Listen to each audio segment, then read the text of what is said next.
Okay ဒီနေ့တော့ကျွန်တော်တို့လေးရာအကြောင်းကိုလေးလာကြည့်မှာပေါ့နော်မနေ့ကတော့ကျွန်တော်ဒီ workspace နေရာချနေကိုကျွန်တော်ဟိုတနေ့ကတော့တင်ထားပေးတယ်ဒီနေ့ကတော့ကျွန်တော်တို့ Photoshop မှာလေးရာတွေဘယ်လိုအလုပ်လုပ်လဲပေါ့ဗျာเนาะအဲ့လိုမျိုးအကြောင်းကိုကျွန်တော်လေးလာကြည့်မှာပေါ့ဆိုတော့ကျွန်တော်ပထမဦးဆုံးလေးရာဘောက်ရှိနေဖို့လိုတယ်အခုမှဒီလေးရာဘောက်မရှိနေဘူးဆိုရင် Windows ထဲကနေပြီးတော့ဒီမှာကျွန်တော်လေးရာပေါ့နော်ဒီကောင်လေးကိုအမှန်ချစ်ပေးထားဖို့လိုတယ်ဆိုတော့ဒီမှာလေးရာဘောက်လေးရှိနေပြီပေါ့နော်ဆိုတော့ဗျာ Photoshop မှာအရေးကြီးဆုံးကဒီ layer ဘောက်ကအရင်အရေးကြီးတာပေါ့နော်ဆိုလိုချင်တာကဗျာကျွန်တော်တို့ရဲ့ဖန်တီးမှုတွေကဒီမှာလာစီစဉ်ရမှာပြီးတော့ဒီမှာမြင်နေရတာပေါ့နော်ဒါကိုကျွန်တော်တို့က canvas လို့ခေါ်မှာပေါ့နော်ဒီမှာအခုဒီမြင်နေရတဲ့အပိုင်းကိုကျွန်တော် canvas လို့ခေါ်မယ်ဒီ canvas မှာကျွန်တော်တို့ရဲ့နေရာချထားမှုတွေကိုကျွန်တော်တို့ကဒီ layer မှာအစီအစဉ်တကျနေရာပြန်ချရမှာပေါ့နော်ဆိုတော့ထားလိုက်ပါတော့အဲ့ဒါဆိုတော့ကျွန်တော်ပထမဦးဆုံးအနေနဲ့ layer အမျိုးအစားအကြောင်းကိုအရင်ရှင်းပြပေးမယ်ဒါကတော့ normal layer လို့ခေါ်မှာပေါ့နော်ဆိုလိုချင်တာကကျွန်တော်တို့ဒီ layer ဒီမှာဘာတင်ဂီတာမှမရှိဘူးဘာ icon မှမရှိဘူးပေါ့နော်အဲ့လိုမျိုးဘာ icon မှမရှိတဲ့အနေအထားတွေကိုဒီ layer တွေဆိုရင်ကျွန်တော်တို့က normal layer လို့ခေါ်မယ်ပြီးလို့ရှိရင်ကျွန်တော်တို့ကဒီမှာဒီအောက်ကနေပြီးတော့ wine လေးရှိတာပေါ့နော်ဒါက adjustment layer တွေခေါ်တဲ့ဟာဒီကောင်လေးကို adjustment layer လို့ခေါ်မှာပေါ့နော်ဒီမှာရှိတဲ့ဟာတွေကို adjustment layer လို့ခေါ်တယ်သူကအလင်းအမှောင်တွေ color တွေကိုချိန်ညှိတဲ့ဟာပေါ့နော်ဆိုတော့ကျွန်တော်ဒီမှာcap ကိုခေါ်လိုက်မယ်ဗျာ cap ကိုခေါ်လိုက်မယ်ဒါဆိုရင်ဒီမှာသူက cap layer တစ်ခုရောက်လာပြီသူ့ရဲ့သင်္ကေတကဒီမှာဒီ cap icon လေးပါတယ်ပြီးတော့ဘေးနားမှာ layer matte လေးပါတယ်ဒီကနေခေါ်လိုက်တဲ့ layer မှန်တယ်များဒီ adjustment layer လို့ခေါ်တယ်သူကဒီအလင်းမောင်ချိန်မယ် color တွေပါတွေချိန်မယ်မူရင်းပုံမပြတ်စီပဲနဲ့ဒီ layer မှာလာချိန်လိုက်တာပေါ့နော်ဆိုလိုချင်တာကဗျာမူရင်းပုံမပြတ်စီဘူးဆိုတာကကျွန်တော်တို့ဒီ cap ကိုနှစ်ချက်နှိပ်လိုက်ပေါ့နော်နှစ်ချက်နှိပ်လိုက်ရင်သူ property box လေးကြာလာမှာပေါ့နော်တကယ်လို့ကို့မှာ property box မပေါ်နေဘူးဆိုလို့ရှိရင် window ထဲကနေပြီးတော့ဒီမှာ property ကိုခေါ်လို့ရတယ်ဒီ adjustment လေးအောင်အသုံးပြုမယ်ဆိုရင်ဒီ property box က logo လိုတာပေါ့နော်ဆိုတော့ကျွန်တော်ကဒီ layer ကိုရွေးချယ်ထားတယ်ဒီအချိန်မှာကျွန်တော် cap ကိုကျွန်တော်လင်းလိုက်မယ်ဗျာဒါဆိုပုံကလင်းသွားပြီဒီမှာပုံကလင်းသွားပြီပေါ့နော်ဒါပေမဲ့ကျွန်တော်တို့ကမလိုချင်တဲ့အခါမှာဒီ layer လေးကိုမျက်စိမှိတ်ပြီးတော့ဖြတ်လိုက်လို့ရတယ်ဆိုလိုချင်တာဒီမူရင်း layer မှာတွားပြီးတော့မထိခိုက်နေဘူးပေါ့နော်သူကအဲ့လိုမျိုးချိန်လို့ရမယ်ပြီးလို့ရှိရင်ကျွန်တော်အတူအလျှော့ဆိုလို့ရှိရင်ဒီမှာ opacity နဲ့လည်းကစားလို့ရတယ်သူကတဖြည်းဖြည်းနဲ့ညော့နေလာမှာပေါ့နော်အဲ့ဒါကိုတဖြည်းဖြည်းနဲ့ short ခြင်းဒီမှာ opacity နဲ့ပြန်ပြီးတော့ချိန်လို့ရတယ်ကျွန်တော်တို့ရွေးချယ်ထားတဲ့ layer တွေအရင်အရေးကြီးတယ်Photoshop မှာဗျာကူလုံးမဲ့ layer ကိုကူရွေးချယ်ထားဖို့လိုတာပေါ့နော်အဲ့ဒါအရေးကြီးတယ်ပေါ့နော် okay ဒါက adjustment layer ပေါ့နော်ဆိုတော့ကိုမလူချင်ဘူးဆိုရင်ဒီ layer တစ်ခုကိုမကြိုက်ဘူးဆိုရင်ကျွန်တော်တို့ကဒီမှာအမိုက်ပုံလေးရှိတယ်ဒါလေးတစ်ချက်ကလစ်လိုက်အဲ့ဒါဆိုရင်သူပြတ်သွားမှာပေါ့နော်အဲ့ဒါခါတလေကြာရင်သူက yes no မီးတာပေါ့နော်တကယ်ဖြတ်မလားပေါ့ဆိုတော့ဒီမှာကျွန်တော် level ခေါ်ကြည့်မယ်အဲ့ဒါဆိုရင်သူက level icon လေးနဲ့ပြီးနားမှာ layer matte လေးပါတယ်ဒါကို layer matte လို့ခေါ်တယ်အလယ်မှာ link လေးပါတယ်ဒီလိုမျိုး layer တွေဆိုလို့ရှိရင် adjustment layer လို့ခေါ်တယ်သူကဒီအလင်းမှောင်လို့ကာလာလို့ချိန်မှာပေါ့နော် okay ဒါက adjustment layer ကိုကမကြိုက်ဘူးဆိုရင်ဒါကိုအမိုက်ပုံလေးနှိပ်လိုက်ဒါမှမဟုတ် keyboard ကနေ delete နှိပ်လိုက်လို့လည်းရတယ်နော် okay နောက်တစ်ခုက smart object layer ပေါ့နော် smart object layer တွေကဘယ်လိုမျိုးအခြေအနေမှာပေါ်လဲဆိုလို့ရှိရင်ကျွန်တော်တို့ကဆိုပါစို့ဒီပုံတစ်ခုကိုကျွန်တော်တို့ဒီထဲဆွဲထည့်လိုက်တာပေါ့နော် drop ဆွဲထည့်လိုက်တာပေါ့ဒီ document နဲ့ drop ဆွဲထည့်လိုက်တယ်ပြီးတော့နှစ်ချက်နှိပ်လိုက်တာပေါ့နော်အနာခောက်လိုက်တယ်အဲ့ဒါဆိုဒီဘီနာ frame လေးပျောက်သွားမယ်အဲ့ဒါဆိုရင်ဒါကြတော့ကျွန်တော်တို့ normal layer လို့ခေါ်တယ်ဒါကြတော့ကျွန်တော်တို့ smart object layer လို့ခေါ်မယ်သူ့ဘာဒီမှာ icon လေးတစ်ခုပါတာပေါ့နော်ဆိုတော့ဒီမျိုး icon လေးတစ်ခုပါရင်ဒါကိုကျွန်တော်တို့က smart object layer လို့သတ်မှတ်မှာပေါ့နော်အကြမ်းမြင်အဖြစ်ဗျာ smart object layer ကိုကျွန်တော်တို့အကြမ်းမြင်အဖြစ်ဘယ်လိုမျိုးနေရာမှာတုံးလဲဆိုလို့ရှိရင်ဒီ image ကိုကျွန်တော်တို့အချုပ်အချဲ့ပေါ့နော်အကြည့်အသေးလုပ်တဲ့အခါမှာ pixel ပျောက်ဆုံးမှုမရှိအောင်လုပ်ချင်တဲ့အခါမျိုးဒီမှာဒီ smart object layer ကိုသုံးတာပေါ့နော်ဘယ်လိုမျိုးလဲဆိုရင်ကျွန်တော်ဒီ layer ကို control G layer ပွားလိုက်မယ်ကျွန်တော်ဒီ layer ကိုရွေးထားတယ်ပြီးတော့ keyboard ကနေပြီးတော့ control G ပေါ့နော်မှတ်ဆိုရင် command G ပြီးရင်ဒီ smart object ဆိုတဲ့ layer လေးကိုကျွန်တော်ဖြောက်ကျင်တာပေါ့နော်ဆိုတော့ right click နှိပ်လိုက်မယ်ပြီးရင်သူ့ကိုကျွန်တော် raster right layer ဆိုပြီးတော့ရွေးလိုက်မယ်ဒါဆိုရင်သူက normal layer ဖြစ်သွားပြီเนาะ okay ဆိုတော့ဒီ layer ကို control T transform control T transform ပေါ့နော်ဆိုတော့အဲ့ဒါကိုကျွန်တော်ဒီတောက်ဖြတ်ကနေပြီးတော့ကျွန်တော်တေးချလိုက်မယ်ဗျာတေးထားလိုက်မယ် ဒါ normal layer ကိုကျွန်တော် transform နဲ့ကျွန်တော်တီးလိုက်တာပေါ့နော် okay ပြီးရင်ဒီမှာကျွန်တော် smart object layer ကိုလည်းအဲ့လိုမျိုးလေးတီးခြင်းတယ်ဆိုတော့ကျွန်တော် smart object layer ကိုရွေးချယ်ဖို့လုပ်တယ်ဆိုတော့ကျွန်တော်တို့ကဗျာဘာပဲလုံးဒီ layer ဘောက်မှာအရင်ရွေးချယ်ပြီးတော့မှဒီ canvas ကိုပြင်ဆင်ရတဲ့သဘောပေါ့နော်ဆိုတော့ smart object layer ကိုတခုကျွန်တော်ရွေးလိုက်မယ်ပြီးတော့မှ control T transform မှဆိုရင် command T ပေါ့နော်ဒီဘက်ထောက်လေးကိုကျွန်တော်တီးခြင်းဆိုတော့ဒီဘက်ထောက်ကနေပြီးတော့ကျွန်တော်တီးချလိုက်မယ်ဗျာတေးလေးကျွန်တော်ထားလိုက်မယ် okay အမျိုးတေးလိုက်တဲ့အချိန်မှာ तू ပြဿနာမရှိသေးဘူးကိုကဗျာဟိုအကြောင်းမျိုးမျိုးကြောင့်ပေါ့နော်အကြီးပြန်လူခြင်းတဲ့အခါပေါ့နော်ပုံအကြီးပြန်လူခြင်းတဲ့အခါမှာကျွန်တော်ကဒီ normal layer ကိုပြန်ရွေးမယ်ဒီ normal layer ကိုကျွန်တော်ကြီးကျင်တာဟုတ်အဲ့ဒါကြောင့်မို့ကျွန်တော်ကဒီ normal layer ကိုပြန်ရွေးမယ်ကိုကတေးကြလားမတေးကြလားသိချင်ရင်ဒီ icon လေးကိုနှိပ်ကြည့်လိုက် okay ဒါဆိုဒီ layer ပဲပြီးရင် control T transform ဒါကိုကျွန်တော်ကြီးလိုက်မှာပေါ့နော် okay ပြီးရင်ကျွန်တော်ဒီမှာအမှန်ချင်းနှိပ်ဒါမှမဟုတ်လို့ရှိရင် under cut ပေါ့နော်ဒါမှမဟုတ်ရင် click နှစ်ချက်နှိပ်အဲ့ဒါဆိုရင်အဲ့ဒီဘောင်လေးပျောက်သွားလိမ့်မယ်ဒါလေးအမှန်ချင်းနှိပ်လာဒါဆိုအဲ့ဒီဘောင်လေးပျောက်သွားပြီဒါဆိုရင်ပုံကခုနလိုမျိုးမကြည့်လင်တော့ဘူးဗျာပုံကဝါသွားပြီပုံဗျာကျွန်တော်တို့ကတစ်တေးလေးလောက်လိုက်တယ်တစ်တေးလောက်လိုက်တော့ပုံရင်ပစ်စလေးတွေကချုပ်သွားတာပေါ့နော်ချုပ်သွားတဲ့အချိန်မှာကျွန်တော်တို့ကပြန်ဆွဲကြည့်တဲ့အခါမှာအဲ့ဒီချုပ်လာတဲ့ဟာကိုပဲသူကပြန်ဆွဲကြည့်ပေးလိုက်တာဖြစ်တဲ့အတွက်သူက pixel တွေ loose ဖြစ်သွားတာပေါ့နော်အဲ့ဒီတဘောပေါ့ဆိုတော့ဒါကဝါသွားပြီပေါ့နော်ဒါ normal layer ကိုကျွန်တော်တို့သေးပြီးတော့ပြန်ကြီးမယ်ဆိုရင်ဝါသွားနိုင်တယ်ပေါ့နော်ဆိုတော့အကြမ်းမြင်အဖြစ်အဲ့လောက်မှတ်တိုင်းရပြီ layer အမျိုးအစားမှာလေဆိုတော့ဒါလေးကိုကျွန်တော်တစ်ချက်ပိတ်လိုက်မယ်ပြီးရင်အောက်ကခုနက smart object လောက်တာတဲ့ layer ပေါ့နော်ဒါလေးကိုကျွန်တော်ဖွင့်ပိတ်လုပ်ကြည့်မယ် okay ဆိုတော့ control T transform ဒါကိုကျွန်တော်ကြီးကြည့်မှာပေါ့နော် okay ဒါဆိုရင်ဒီပုံက original အတိုင်းပဲဘာမှပျောက်ဆုံးမှုမရှိဘူးဘာကြောင့်လဲဆိုတော့ကျွန်တော် smart object နဲ့ pixel ကို load လုပ်တာလို့ပေါ့နော် original pixel ကို load လုပ်တာတဲ့အတွက်သူကဘလောက်ပဲတေးသေးဘလောက်ပဲကြီးကြီးသူက original quality မပြတ်စီးသွားဘူးဗျာအကြမ်းမြင်အဖြစ်အမြင်မှတ်တာလို့ရတယ်ဒါက UU layer ကိုကျွန်တော်တို့ကတေးပြီးတော့မှပြန်ကြည့်လိုက်လို့ရှိရင်အဲ့လိုမျိုး pixel တွေ loose ဖြစ်သွားမှာပေါ့နော် okay ဆိုတော့ဒါက smart object အကြောင်းပေါ့နော် smart object layer ရယ်ပြီးတော့ normal layer ရယ်ပြီးရင် adjustment layer ရယ်ပေါ့နော်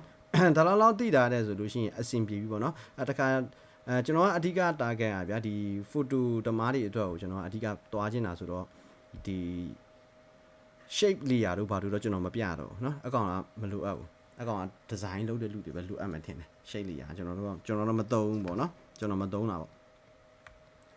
okay ဆိုတော့အဲ့ဒီ layer အမျိုးအစား၃ခုကိုနားလည်ရမှာပေါ့เนาะဆိုတော့ဒါကိုကျွန်တော်ဖြတ်လိုက်တော့မယ်ပြီးရင် normal layer ဘက်ကိုကျွန်တော်ပြန်သွားမယ်ဒါက normal layer ပေါ့เนาะnormal layer မှာကျွန်တော်တို့နှစ်မျိုးနှစ်စားခွဲလို့ရမယ်ဗျာဆိုလိုချင်တာဗျာကျွန်တော်တို့ဒီပုံကိုနောက်ခံပြောင်းမှာပေါ့ဆိုပါစို့ဒီပုံကိုကျွန်တော်တို့နောက်ခံပြောင်းမယ်ဆိုရင်ဒီမှာဒီ subject ရဲ့ base တွေမှာဗျာသူအဖြူရောင်လေးနဲ့ဖြစ်နေတာပေါ့เนาะဒီမှာဆိုအဖြူရောင်လေးနဲ့ဖြစ်နေတယ်အဲ့ဒါဆိုရင်ကျွန်တော်တို့က subject ကိုဖြတ်ထုတ်ပြရမှာsubject ကြီးဖြတ်ထားတာမဟုတ်ဘူးပေါ့เนาะနောက်တစ်ခုကျွန်တော်ပြပေးမယ်ဒီမှာဒါဆိုရင်ခုနလိုမျိုးဒီမှာအဖြူရောင်လည်းမဟုတ်ဘူးဒီမျိုးအကွက်အကွက်လေးတွေနဲ့ဖြစ်နေတယ်တော့ transparent ဖြစ်တယ်လို့ခေါ်တာပေါ့နော်ဆိုလိုချင်တာ subject ကိုဒါအသင့်ဖြတ်ပြီးတာကျွန်တော်တို့ဒီ subject ကိုယူပြီးတော့နောက်ခံတစ်ခုခုပေါ့တက်တင်လိုက်ရင်ဒီနေရာတွေကနောက်ခံပေါ်မယ်ဒီမှာ subject ရှိမှာပေါ့နော်ဒီကောင်ကြတော့ကျွန်တော်တို့အမျိုးနောက်ခံတစ်ခုခုပေါ်တက်တင်လိုက်မယ်ဆိုလို့ရှိရင် तू ကဘယ်လိုပြောမလဲဒီအဖြူပြားကြီးပါနေမှာပေါ့နော်အဖြူပြားကြီးပါနေမယ် transparent မဖြစ်နေဘူးပေါ့နော်ဆိုတော့ကျွန်တော်ပုံတစ်ပုံလေးနဲ့ကျွန်တော်လုပ်ပြပေးမယ်ဆိုတော့ပုံတစ်ပုံယူရမယ်ကျွန်တော်ပုံတစ်ပုံတယူမှာပေါ့နော်နောက်ခံပုံတစ်ပုံတယူမယ်ဆိုတော့ကျွန်တော်ဒီပုံလေးကိုပဲနောက်ခံယူလိုက်တော့မယ်ဗျာဒီနောက်ခံလေးပဲကျွန်တော်ယူလိုက်တော့မှာဒီမှာကျွန်တော် subject တစ်ချက်အရင်ယာယီတစ်ချက်ဖြောက်လာကျွန်တော်မဖြောက်လာလိုက်ရအောင်ဗျာ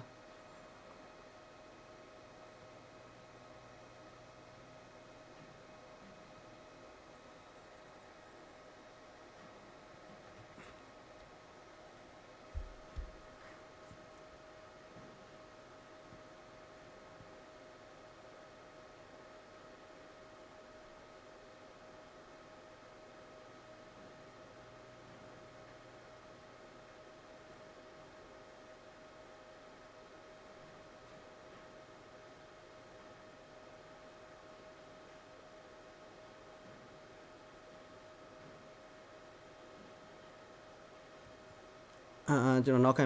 တစ်ခုဖန်ရှာတာဖို့မိသွားလို့ sorry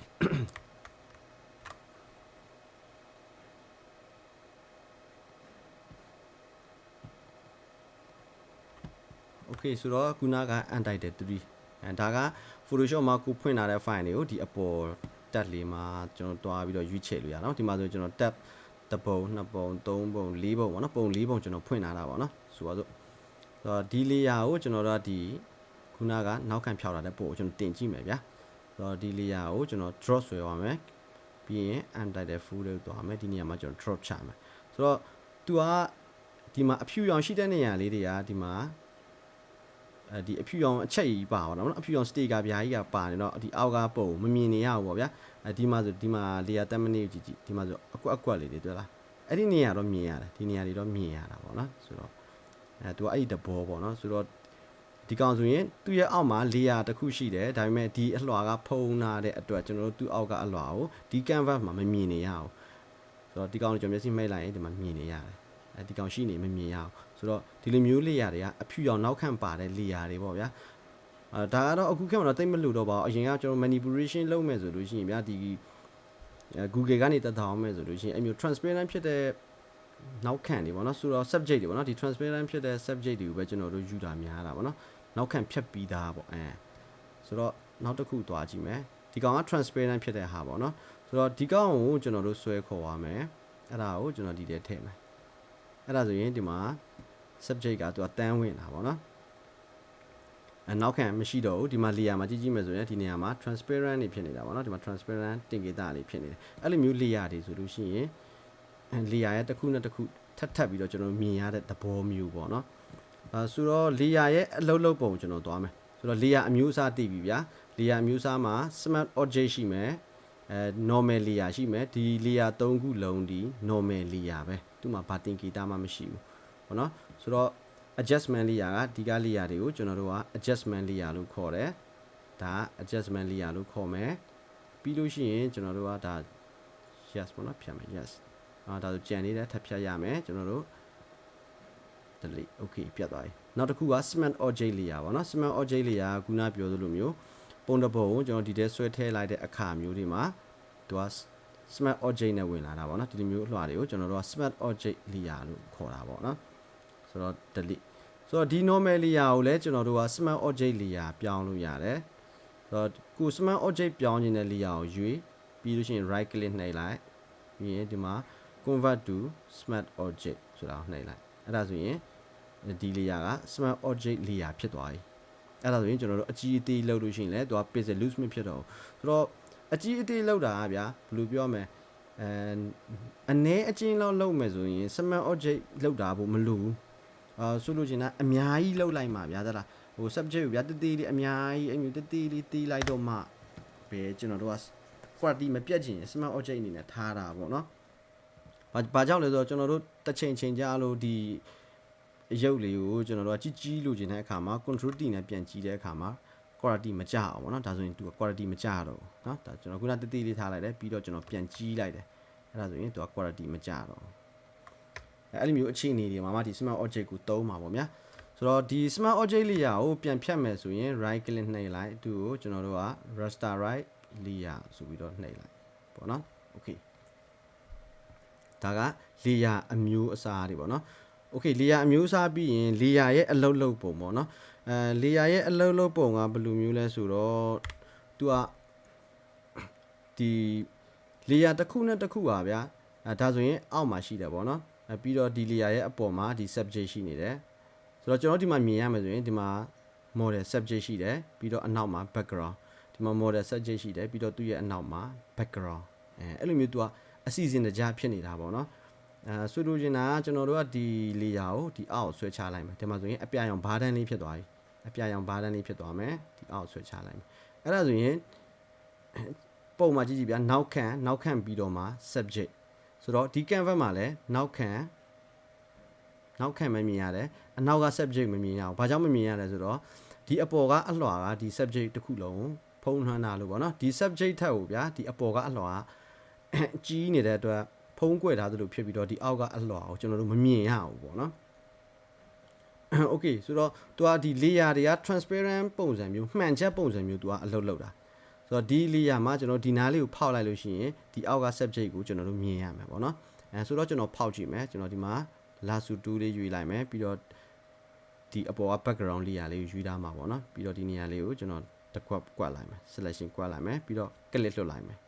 ပြီးရင် keyboard ကနေပြီးတော့ကျွန်တော် delete ဆိုတာနှိပ်လိုက်မယ်ဒါဆိုရင်ဒီနေရာကပေါက်သွားပြီးတော့မှန်ပြင်လို့ဖြစ်သွားပြီပေါ့နော်ဆိုတော့သူ့အောက်က layer ကိုကျွန်တော်ဒီမှာလာပြီးတော့မြင်နေရတဲ့တပေါ်ပေါ့နော်ဆိုတော့ layer တွေကအမျိုးတစ်လွှာနဲ့တစ်လွှာအထက်ပြုတ်ပြီးတော့သူကအလုပ်လုပ်တာပေါ့နော်ဆိုတော့ဒါကိုကျွန်တော် control z ပြန်နှိပ်လိုက်မယ်သူက Photoshop မှာဗျာကိုတစ်ခုခုလုပ်လို့မှားသွားတာတို့ဘာလို့ဆိုလို့ရှိရင် control z နဲ့အတိတ်ကိုပြန်သွားလို့ရတော့အနောက်ပြန်ဆုပ်လို့ရဘက်ပြန်ဆုပ်လို့ရတာပေါ့နော် control z okay ဒါဆိုရင် control z okay ဆိုတော့ကျွန်တော်တို့ကဒီနောက်ခံရဲ့အပေါ်မှာ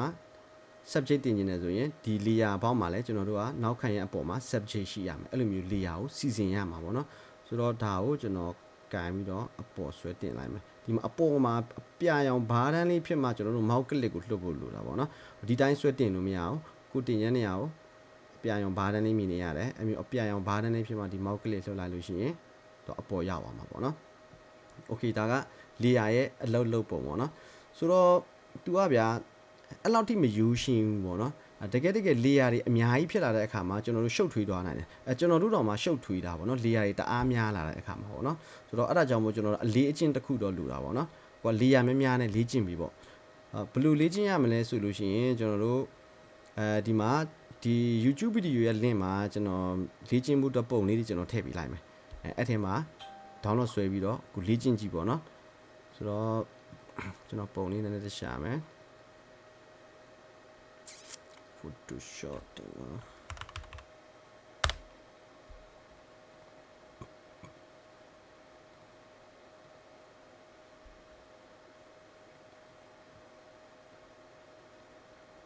โอเคဆိုတော့ဘယ်ဒီကောင်နေ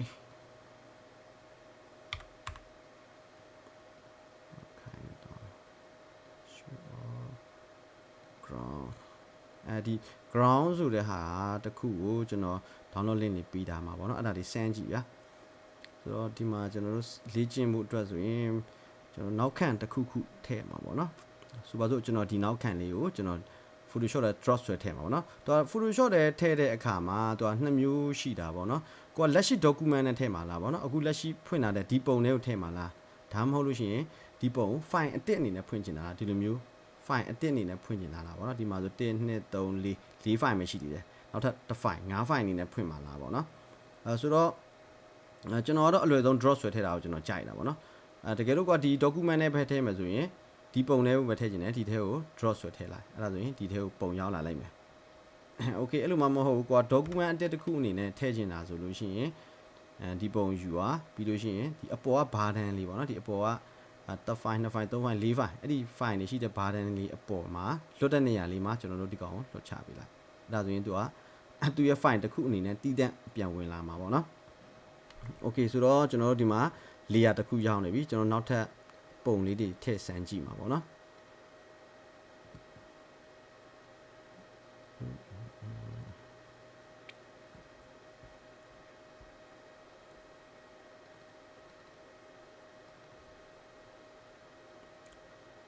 โอเคဆိုတော့ကျွန်တော်ဒီမှာကားပုံလေးတစ်ပုံကျွန်တော်ဆွဲထည့်ကြည့်မယ်ဒါတွေက PNG နောက်ခံဖြတ်ပြီးသားတွေပေါ့နော်ဒီကောင်ကိုကျွန်တော်ဒီထဲမှာလွှတ်ချလိုက်မယ်โอเคဒါဆိုရင်ဒီမှာနောက်ခံဖြတ်ပြီးသားဖြစ်တဲ့အတွက်ဒီအောက်ကဟာကိုကျွန်တော် transparent အနေနဲ့မြင်နေရတာပေါ့နော်ဆိုတော့ကျွန်တော်တို့ကတေးကျင်တဲ့အခါမျိုးဒီမှာဒီ dot ဖြတ်တွေကနေစပြီးတော့ဆွဲတေးလို့ရတယ် dot 4 dot ကနေပြီးတော့ကြိုက်တဲ့ dot ကနေပြီးတော့တေးပေါ့နော်ဒီဘက် dot ကနေလည်းတေးလို့ရတယ်ဒီဘက် dot ကနေလည်းတေးလို့ရတယ်ဒီဘက် dot ကနေလည်းတေးလို့ရတယ်နော်ဆိုတော့ကြိုက်တဲ့ dot ကနေတေးလိုက်ပေါ့โอเคဒီနားမှာကားလေးတစ်စီးထားမှာပေါ့ဆိုပါစို့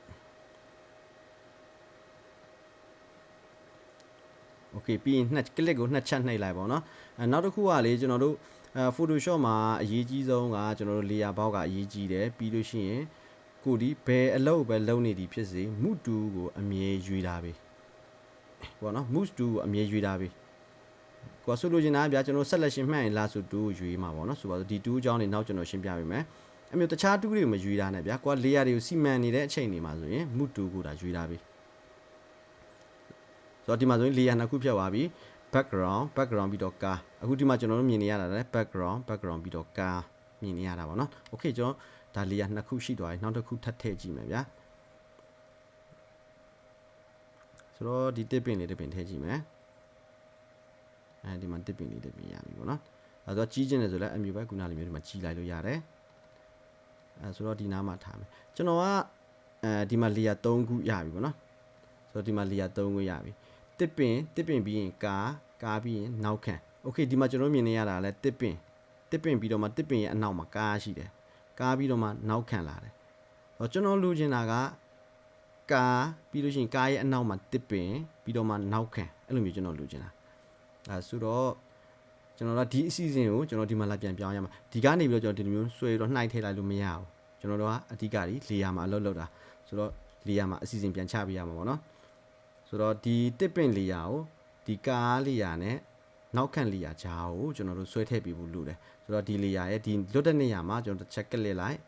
click ဖိတာလိုက်ပေါ့နော် click ဖိပြီးတော့ဒီကြားထဲကိုကျွန်တော်ဆွဲထည့်ရမှာအဲ့ဒီမှာအပြာရောင်ဘားတန်းလေးပေါ်တဲ့အနေအထားရောက်မှာ mouse click ကိုလှုပ်ဖို့လိုတယ်ဆိုတော့ဒီမှာဆိုရင်ဒီမှာအပြာရောင်ဘားတန်းလေးဖြစ်သွားပြီအဲ့ဒီအနေအထားကိုရောက်မှာကျွန်တော်တို့ mouse click ကိုလှုပ်လိုက်အဲ့ဒါဆိုရင်ကာပြီးလို့ရှိရင်တစ်ပင်ပြီးရင်နောက်ခံဟုတ်နော်ဆိုတော့ကိုတစ်ပင်ကိုရွှေ့ခြင်းတယ်ဆိုရင်တစ်ပင် layer ကိုရွေးချယ်ထားဖို့လိုတယ်ကိုအသုံးပြုနေတဲ့ tool ကအမြဲတမ်းဒီ move tool မှာဖြစ်နေရမယ်ဘာကြောင့်လဲဆိုတော့ကျွန်တော်နေရာချနေလို့เนาะတခြား tool တွေကိုရွေးလိုက်ရင်ကျွန်တော်ရွှေ့လို့ရမှာမဟုတ်ဘူး okay ဆိုတော့ဒီမှာဒါကာပြီးမှတစ်ပင်ပြီးမှနောက်ခံအဲ့ဒီအစီအစဉ်တကြသူသွားသွားတာပေါ့เนาะဆိုတော့တစ်ပင်ကဒီနားမှာဆိုရင်ကျွန်တော်တို့ကဒီတစ်ပင်ကကားရဲ့အရှိမလားအနောက်မလားဆိုတာကျွန်တော်တို့မသိတော့အဲ့တော့ကြာရင်ကျွန်တော်ကဒီ layer ကိုလက်ကြည့်ရမှာဩတစ်ပင်ကကားရဲ့အနောက်မှာရှိနေတာဒါကိုကတိနေဖို့လိုတာပေါ့เนาะlayer ရဲ့အလုပ်လုပ်ပုံပေါ့เนาะဆိုတော့ဒီနားမှာကျွန်တော်ထားလိုက်မယ်ဗျာဆိုတော့ကာပြီးတစ်ပင်ပြီးရင်နောက်ခံအဲ့ဒါ layer 3ခုပဲရှိသေးတယ်ကျွန်တော်ထပ်ထည့်ရအောင်မယ်ဆိုတော့ layer များနဲ့လေ့ကျင့်ပြီးပေါ့เนาะဆိုတော့ကျွန်တော်ကနောက်တစ်ပတ်ထည့်ကောင်းမလဲဆိုတော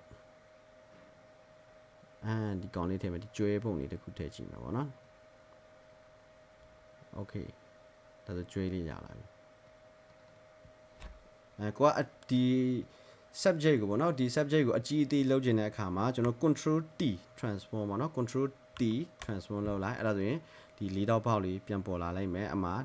ှဒီပေါက်၄တောက်ကနေပြီးတော့ကြိုက်တဲ့တောက်ကနေပြီးတော့ကျွန်တော်တို့အကြီးအသေးပြန်ဆွဲလို့ရမယ်ပေါ့နော်ကြီးချင်းကြီးမယ်သေးချင်းသေးမှာပေါ့နော်ပြီးလို့ရှိရင်ကျွန်တော်ဒီမှာအမှန်ချင်းနှိပ်လိုက်လို့ရတယ်ဒါမှမဟုတ်လို့ရှိရင်လည်း enter ခောက်လိုက်လို့ရတယ်ဒါမှမဟုတ်လို့ရှိရင်လည်း click နှစ်ချက်နှိပ်လိုက်လို့ရတယ် okay ဆိုတော့ဒီနားမှာထားတာပြဿနာမရှိဘူးတခါတလေကြာရင်ရှိတယ်ဗျာကိုကလေးကျင်းနေတာဗောနော်ကိုကလေးကျင်းနေတာဖြစ်တဲ့အတွက်ကျွန်တော်တို့ကဒီဂျားထဲမှာလာထားမယ်ဗျာကျွန်တော်ဒီကောင်လေးကိုဒီဂျားထဲမှာကျွန်တော်လာထားမယ်အခုဆိုရင်ပုံရန်အစီအစဉ်ကိုကြည့်ဗျာကားပြီးလို့ရှိရင်ဒီကျွဲရှိတယ်ဗောနော်ကျွဲပြီးတော့မှကျွန်တော်တစ်ပင်ပြီးတော့မှနောက်ခံကိုကျွန်တော်တို့မြင်ရတာနော်ဆိုတော့ကျွန်တော်ကဒီကျွဲကိုတစ်ပင်ရဲ့အနောက်မှာထားခြင်းတာဆိုတော့ကျွန်တော်တို့ဒီကျွဲကိုဒီတစ်ပင်ရဲ့ layer အောက်ထားပြရမှာပေါ့နော်ဆိုတော့ဒီကျွဲကိုကျွန်တော်ဒီတစ်ပင်ရဲ့ layer အောက်ကိုဆွဲချလိုက်ဒီမှာအပြာရောင်ဘားတဲ့လေးပေါ်မှာကျွန်တော်လွှတ်ချလိုက်အဲ့ဒါဆိုရင်ကျွဲကဒီတစ်ပင်ရဲ့အနောက်ကိုရောက်သွားပြီဆိုတော့ကားပြီးလို့ရှိရင်တစ်ပင်ပြီးရင်ကျွဲပြီးတော့မှနောက်ခံဆိုတော့ layer မှာပြန်ကြည့်မယ်ဆိုလဲကားဒီမှာကျွန်တော်ကားမြင်တယ်ကားရဲ့အနောက်မှာတစ်ပင်ရှိတယ်ကားရဲ့အောက်မှာတစ်ပင်ရှိတယ်တစ်ပင်ရဲ့အောက်မှာကျွဲရှိတယ်တစ်ပင်ရဲ့အောက်မှာကျွဲရှိတယ်ကျွဲရဲ့အောက်မှာနောက်ခံကျွဲနောက်မှာနောက်ခံတကယ်လို့ကုထိလိုက်တဲ့ပုံကဒီနောက်ခံရဲ့အောက်ရောက်သွားမှာပေါ့နော်ဆိုတော့ဒီနောက်ခံရဲ့အောက်ကိုကျွန်တော်တို့ပို့လို့မရနိုင်ဘူးတွေ့လားဘာကြောင့်ပို့လို့မရလဲဆိုတော့ဒီ layer lock ဖြစ်နေလို့ဒီ layer ကို lock တစ်ချက်ဖြီးလာလိုက်အဲ့ဒါဆို normal layer ဖြစ်သွားပြီเนาะ lock မဖြစ်တော့ဘူးပေါ့နော်ဆိုတော့ဒီကျွဲကိုကျွန်တော်ဒီအောက်ပို့လိုက်ဒါဆိုရင်ကျွန်တော်ဒီပုံထဲမှာကျွဲမမြင်ရတော့ဘာကြောင့်လဲဆိုတော့ကျွဲကိုဒီ background layer ကဖုံးအုပ်ထားတဲ့အတွက်ကျွန်တော်တို့ကဒီကျွဲကိုမမြင်နေရတော့ဘူးပေါ့နော်ဆိုတော့ကကျွဲဒါမဲ့ဒီကျွန်တော်ရဲ့ layer ပေါက်ထဲမှာကျွဲရှိနေတယ်ဒါပေမဲ့ဒီနောက်ခံကြီးကသူ့ကိုဖုံးအုပ်ထားတဲ့အတွက်ကျွန်တော်တို့ကျွဲကိုမမြင်နေရဘူးပေါ့နော်ဆိုတော့ဆွဲတင်ရင်အပေါ်ဆွဲတင်လိုက်ဒါမှမဟုတ်ရင်အပေါ်တင်ရင်ဒီနားမှာထားအပေါ်ဆုံးမှာတင်ရင်ဒီအပေါ်ဆုံးမှာအပြာရောင်ဘားတန်းလေးဖြစ်တဲ့အထိထားပြီးတော့မှ mouse click ကိုလွှတ်လိုက်မှာပေါ့နော်အဲဆိုတော့ကျွန်တော်ဒီနားလောက်မှာထားလိုက်မယ်ဗျာအဲဒါဆိုရင်ကျွဲပြီးတော့မှကားဒါဆိုရင်ကျွဲပြီးရင်ဒီမှာကားပြီးတစ်ပင်ပြီးနောက်ခံပေါ့နော်အဲဆိုတော့ကိုက layer တွေကိုဗျာအဲ့လိုမျိုးအစီအစဉ်တကြလေးထားတာလေးကျင်ပေါ့နော်အဲ့ဒါမှကိုက ဟိုလေယာများများနဲ့လေ့ကျင့်ရင်ကိုတဖြည်းဖြည်းနဲ့နားလဲလာလိုက်မှာပေါ့နော်ပြီးတော့ကိုယ့်ရဲ့စိတ်ကူးတစ်ခုရှိနေဖို့လိုတာပေါ့နော်ငါဒီအနောက်မှာထားခြင်းတာဒီကောင်းတော့ငါကဒီတစ်ပင်ရဲ့အရှိမှာထားခြင်းတာပေါ့နော်အဲ့လိုမျိုးကိုယ့်ရဲ့စိတ်ကူးရှိနေဖို့တော့လိုတာပေါ့နော်ဆိုတော့ကျွန်တော်နောက်တစ်ခုအနေနဲ့ဒီတဲလေးထည့်လိုက်မယ်ဗျာဒီနားမှာကျတဲလေးတစ်ခုထားလိုက်မယ်โอเคဒါကကျွန်တော်အကြံလီယာလောက်ဖို့တော့အကြံပြပြီးနေဆိုတော့ကိုအဲ့လိုမျိုးအကြံလေးပဲလိုက်စီပေါ့နော်ဆိုတော့ဒီမှာလွတ်လွတ်လပ်လပ်ပဲဆိုတော့ဗျာဒီလေယာကိုကျွန်တော်တို့ကြိုက်တဲ့နေရာမှာထားလို့ရတယ်အဓိကဒီနောက်ခိုင်ရဲ့အောက်ကိုမဖြစ်သွားဖို့ပဲလို့တယ်ဘာကြောင့်လဲဆိုတော့ဒီလေယာဒီကောင်နေနဲ့ဆက်ဆက်မှုအဆက်အသွယ်မရှိနေဘူးသူကတီးတကြားကြီးနေနေတာပေါ့နော်ဒီဘက်ခြမ်းမှာသူနဲ့ဆက်နွယ်နေပြီဆိုတော့ကျွန်တော်တို့ဂယူဆိုင်ရတော့မှာဆိုတော့ဒီအနောက်မှာကျွန်တော်နောက်ထပ်ကောင်လေးတစ်ကောင်ထည့်ခြင်းတယ်ဗျာဆိုတော